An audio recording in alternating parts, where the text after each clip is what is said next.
Hi everyone, my name is Alex Ipatov and welcome to my YouTube channel. In this video we're going to review the first round of the London Chess Classic Tournament 2016 and in particular the game between two American grandmasters, HIkaru Nakamura who played with white pieces versus Wesley So who played with black pieces.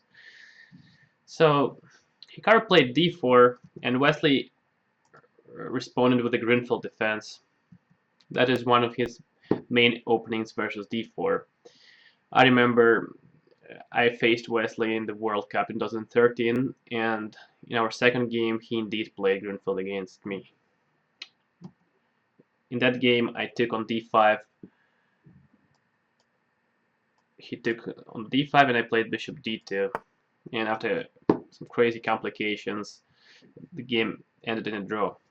However, Hikaru went for more normal move, which is e4. Knight takes e3, b takes e3, bishop g7, bishop e3. There are many other lines versus greenfield in this position. For example, white can choose a move like knight f3, c5, rook b1. This is one of the main lines against greenfield. There is a sort of a rare move, bishop b5 check here. If I'm not mistaken, this move was seen in Anand versus Gelfand match in Moscow. But black can equalize quite easily here. And there are many other different lines like bishop. The classical setup was bishop c4 and knight e2.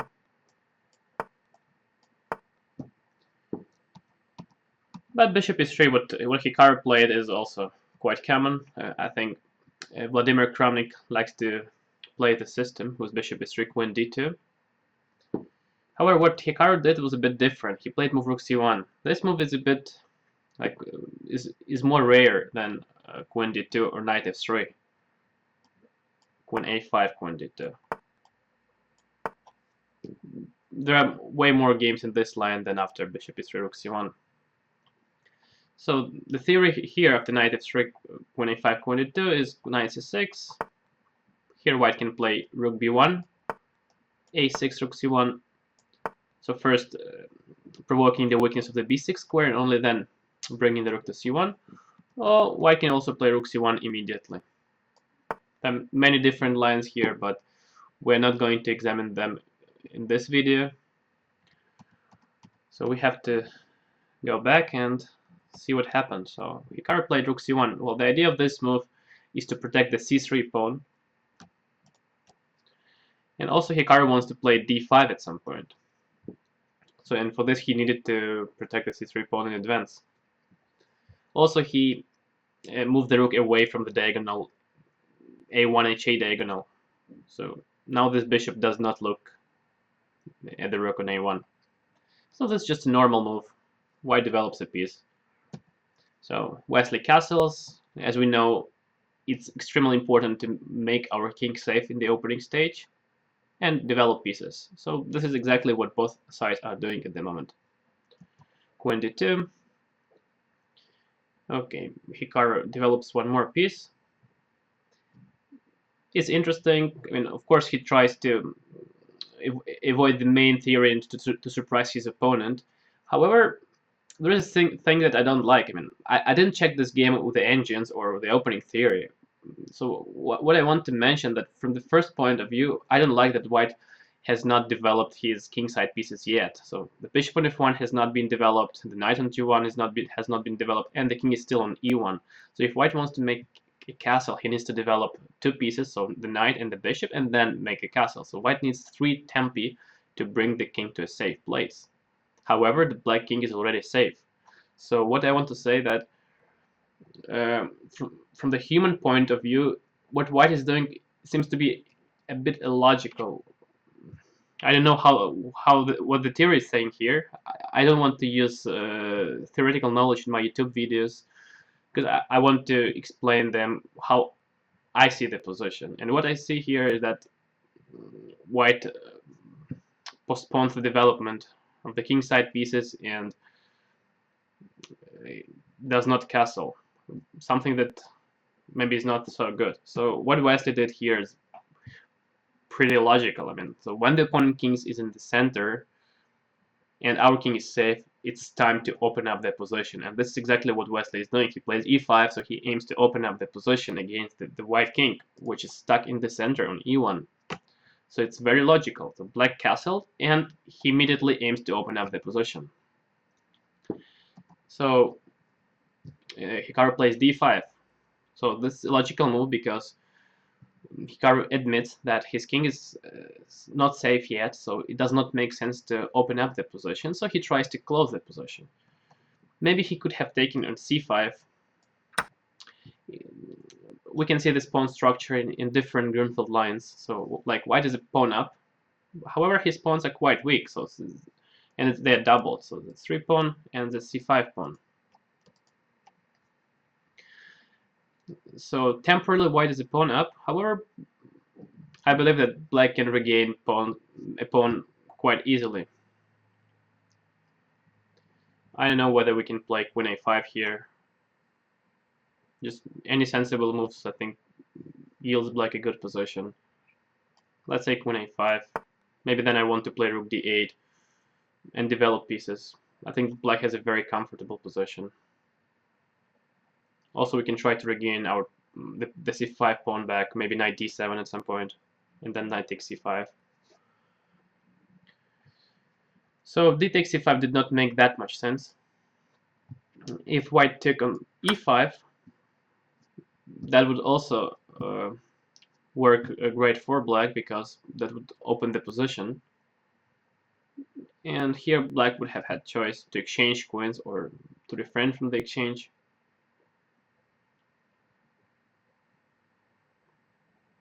Yeah, I don't know how exactly to play. I just have a feeling that black is doing great because of our development.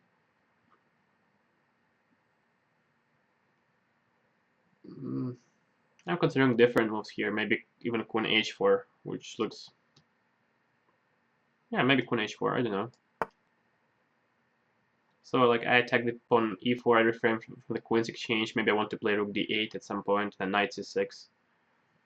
So whenever we are up in development, it's usually better to keep to refrain from queen's exchange in order not to reduce our dynamic potential. So this position we keep queens on the board, and our plan is just to bring the piece into play and try to create an attack against the white king, which is stuck in the center.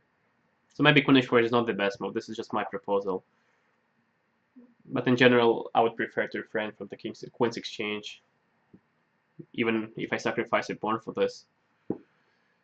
But what Hikaru did, d5, it, of course, makes much more sense. As I said, when you have a king in the center, you usually have to aim to close the position. So that's exactly what Hikaru did. So what can we say about this position? So white has the protected pass pawn. So in the endgame, white will be better because of this pawn on d5. However, we're still in the opening or middle game stage. And what we can say that the dynamic resources matter more than this static factor as a d5 pawn. So black has a safe king, meanwhile the white king on e1 is not safe. So black's plan here is not to survive until endgame, where he might be worse because of white's strong d5 pawn. So black's idea here is to create an attack versus the white king. So I would consider f7, f5 is one of the ideas to open up the position, open the f-file for the rook, and get to this guy on e1.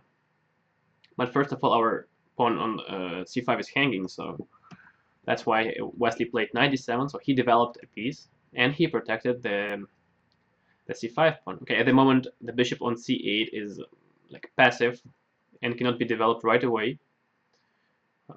Later on, maybe black can play b6 and then bishop to b7. However, I don't like it that much because the bishop on b7 will be restricted by the e4 and d5 pawns, and maybe c4 if white plays c4. So I think what Wesley wants, he plays knight d7, then he wants to play f5, bring the knight over to f6, and then bishop would play directly from the c8. Okay, Hikaru played c4. He strengthened the d5 pawn. And here Wesley played f5. It's very logical what he did. So, as I said, the black king is safe, the white king is still in the center, the white kingside pieces are undeveloped yet, and it's time for black to open up their position. So it's very logical. So f5, Hikaru played bishop g5, knight f6. So knight is better placed on f6 than on d7, of course, so it creates pressure on the e4 pawn, and also it opened the diagonal for the light squared bishop. So now our bishop is playing from c8. So white played knight e2. What about the e4 pawn? Well, I'm not sure about move knight e2. I really like black's position, but after knight e2, I think black took knight e4. This is exactly what happened in the game, so double attack. White has to take on d8, otherwise we would win a bishop. So bishop d8, knight takes z2. Okay, bishop e7 seems like the only move, otherwise we would be pawn up, so bishop e7. So our rook and knight is under attack. Okay, well, of course we have to move a rook first because it has more value than a knight. So we can either move to e8 or f7. Well, Wesley moved to f7. Maybe he wants to keep the e8 square for the other rook, bishop d7, rook a8. Or maybe he had some other ideas in mind, maybe b6, rook c7, and create pressure versus the c4 pawn. Okay, Hikaru took bishop takes c5 and knight takes f1. Rook takes f1, and what can we say about this position? We just entered the middle game, but what I can infer that black is simply better. I don't understand why did Hikaru play that. Maybe move knight e2 was not that good because it led to first line where after which black ended up with a bishop pair. Maybe he could have played something else here, but as I already said, I prefer black because our king is safe and we aim to open up the position, and at the moment we're doing quite well at this stage of our plan. So we already played f5, we created pressure on e4, and now white has to solve some concrete problems. So, but after knight e2, I think Hikaru simply collapsed because knight e4. So as I said, this led to a first line, after which we got a free bishop pair. So we have bishop on g7, the other bishop is on c8, and the position has an open character. So please remember that in open positions, usually the bishop pair is better than knight and bishop or two knights. However, a pair of knights is usually better in close positions. However, there are exceptions. So this is just general knowledge. But in this position, black has a bishop pair, and the position is open. It looks like to me like this. And so what Wesley does, he plays b6. His idea is to bring the bishop over to a6, from where it will attack the c4 pawn. So c4 pawn is one of the main weaknesses in white's camp here. The second problem is the uncastled king, which is weak on e1. It cannot castle anymore because white has moved the rook from h1. So black has a big advantage in my opinion. So black wants to play bishop a6, rook c8, maybe bring the other rook to c7 and attack the c4 pawn. And I don't see the exact way how white can protect the c4 pawn. So b6, bishop b4, bishop a6. So black develops pieces. f4. Well, f4. White wants to activate the rook via f3, I assume. However, f4 also works better for black because what white does with move f4 is that white tries to open up the position, and as we know, the white king is still in the center, so it's not good for white to open up the position. So Wesley brings the last piece into play, so he plays rook c8, so he creates the direct attack on the c4 pawn. F takes e5, bishop takes e5. So the position has opened further, so now we have the open e-file. The c4 pawn is still hanging, and I don't see the direct way to protect it. Maybe white can play c5 but after c5, maybe we can capture back. I don't know. In the game, Hikaru played rook f3. Okay, c5.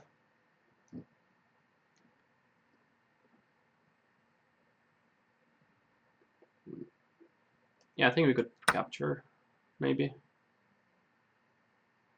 And then maybe we can attack the d5 pawn, because white has moved the c4 pawn, so it no longer defends the d5 pawn. So now maybe we can invade through c file.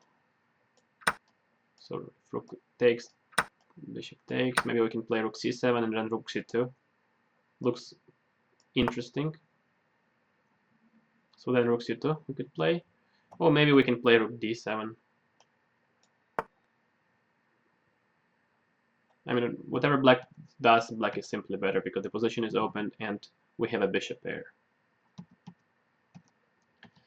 So Hikaru played rook f3. He wanted to activate his rook from f1, even by sacrificing a pawn. So black happily took the c4 pawn. So now what we see is that black is a pawn up. He has a bishop pair. The position is still open, and the white king is on e1 is still not that safe. So black is nearly winning, I suppose, because apart from being a pawn up, white has to protect his d5 pawn or an a2. Okay, Hikaru played rook e3. We played bishop g7, knight f4. Okay, at the moment we cannot capture on a2 because our rook is hanging on c8. So if we do this, then white wins after rook takes c8 check. So at the moment we are pinned on the along the c file. So we have to find a way to unpin, and then we would threaten to take some pawn with our light squared bishop. Okay, first Wesley played rook d7. He improved the position of the rook. The rook on f7 was not that active, so he brings it to a more active square, which is on d7. So from here, it attacks the pawn on d5. At the moment, black does not threaten to take, but he just slowly improved the position. So white played a4, bishop h6. So black starts to create threats. So now black threatens to win the knight. So white has to do something, maybe g3. I don't know. Yeah, Hikaru played g3. Take. Okay, g takes f3. Rook takes d5. Black is 2 pawns up now. However, maybe he has some theoretical chances to make a draw because of the opposite color bishops. So this is white's only chance to make a draw. However, if black manages to win one more pawn, then it would be an easy win. So if black plays rook d4 and then attacks the pawn along the 4th rank, then white might be in trouble. Okay, rook e7. Hikaru tries to activate his rook. Maybe he wants to play bishop c3, rook g7 check. So bishop to c3, and then rook to g7. Also, the pawn on a7 is under attack. Okay, Wesley plays rook d4. So if white takes on a7, then maybe black can capture the pawn f4 immediately, or maybe first. Oh, actually, at rook a7, I believe that black has rook e8 check, maybe, just to take on f4 with the tempi. Of course, we could have done it right away, but I like to do things with the tempi because it gives us more time. Yeah, and if white plays king f2, then we can take on f4 with check, and we have 2 pawns up, and our attack still goes on.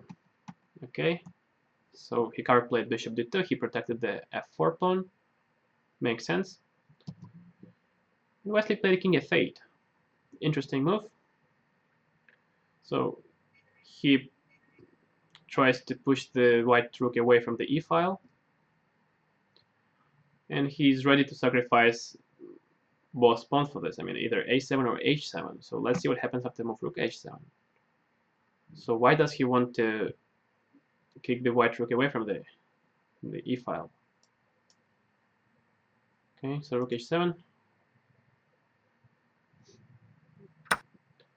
I think he wanted to play rook e8 check here. That's why he did not want to see the white rook on e-file. So after rook e8 check, the white king does not really have a choice. Either to go to d1, which leads to bishop b3 check, and white wins the exchange, or maybe the entire rook, to be more precise. After rook c2, I think we can take and play rook e2, or maybe we can play rook c4 here. And the other move, king f2, just loses the piece after rook takes d2 check. So it means that white cannot take on h7. So the same can be told about rook takes a7. There's the same line, so rook b8 check, and then we either win the bishop, either the rook. So Hikaru went back to b4. Now he threatens to make a discover check. So for example, rook d7 check, followed by rook takes d4. And here Wesley played move rook e8. So now white cannot win the rook by discover check. So white can play rook d7 because there is a king on e1 and there is black rook on e8. So white cannot move the rook away from the e-file. And if white plays rook e4 check, we just play king f7, and once again white cannot take on d4 because of the pin. So white would have to take on e8, king takes e8, and this position would be an easy win for black because the third pawn is falling on f4. There is no way for white to protect it. So if white plays bishop d2, then black plays rook e4 check. Now the white king has 2 squares to go. If he goes to d1, then we play bishop b3 check, and we win. So like this. And after rook c2, we can take on c2, maybe play rook c4, and just collect everything. And if white goes to f2, then we can play rook e2 check, and the rook endgame is also easily won. Alright, so that's why after rook e8, Hikaru resigned. So overall, what I can say about this game is that it was quite an easy win for Wesley. Hikaru did not show the level that he usually plays at. And what have we learned from this example? It's also important to underline. So what we learned, let me go back.